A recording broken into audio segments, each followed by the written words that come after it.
Everywhere I turned, they said, no, it won't happen, it's not going to happen, and forget about it. I tell you, when I met those agents and managers, their reaction was, oh, Arnold, that is so funny. Are you kidding me? You're gigantic. You're like a monster. It doesn't happen. Forget about that. And then you name, what is it, Schwarzenegger, Schnitzel or something like that? Seriously, wherever I go, people ask me all the time, what is the secret to success? And the long version is that I actually always had 5 rules. And everything that I did, I always used those 5 rules, and those 5 rules helped me to become successful in various different areas. And I believe that those rules can be applied to almost anyone and everyone. So my first rule is find your vision and follow it.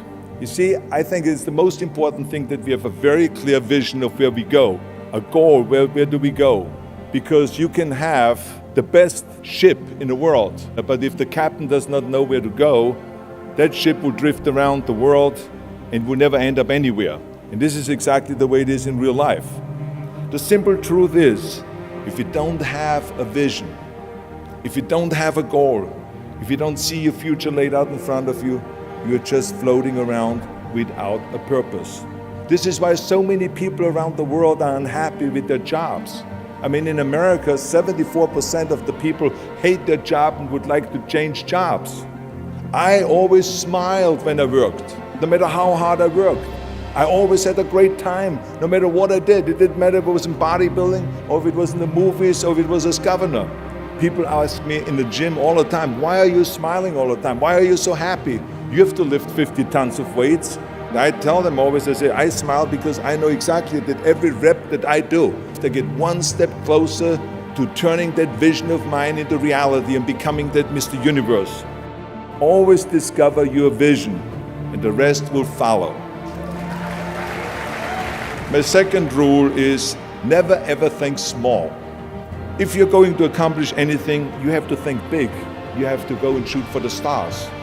The biggest challenge most people have is because they think small. And the reason why people think small and why they choose small little goals is because they're afraid to fail. They know that if you shoot for a big goal, then the chances of failing are very high. I say to myself, hey, I'm not worried about failing because that's part of life. You're not gonna go and win everything. And how far can you fall? Look at this is the ground. That's as far as I can fall. And you know something?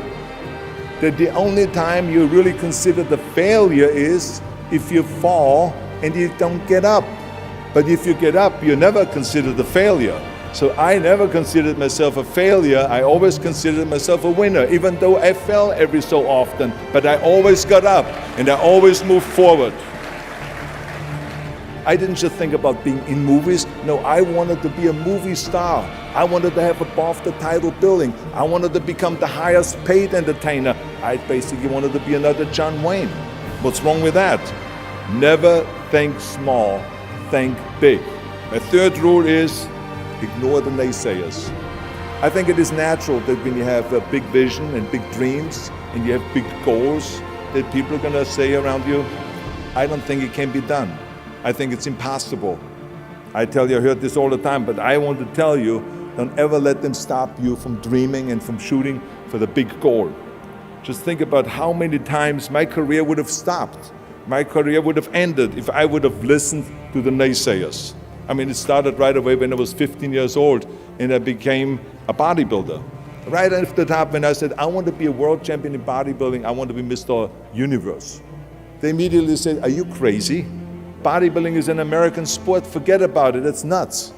And then when I wanted to go into show business, after I won 13 world championship titles in bodybuilding, I said, I want to be like Reg Park. I want to be a Hercules, I want to get into movies. Well, I tell you, when I met those agents and managers, their reaction was, oh, Arnold, that is so funny. You want to be what, a leading man?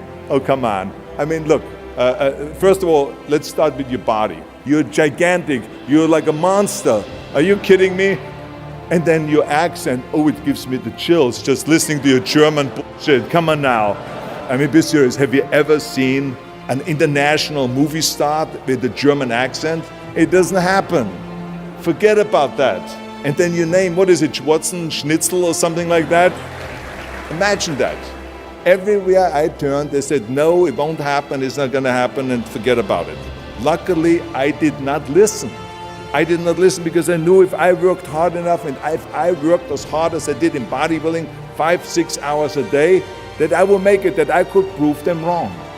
And I started working very hard. I started taking acting classes, English classes, even accent removal classes. All of a sudden, I got a little break. All of a sudden, I got a TV show, a little part, then another little part, and then Pumping On and Stay Hungry, and then, of course, I landed the big role of Conan the Barbarian. So finally, I got the big break.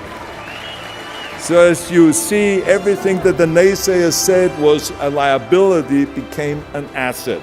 So I just recommend you very strongly, ignore the naysayers. The fourth rule is work your ass off.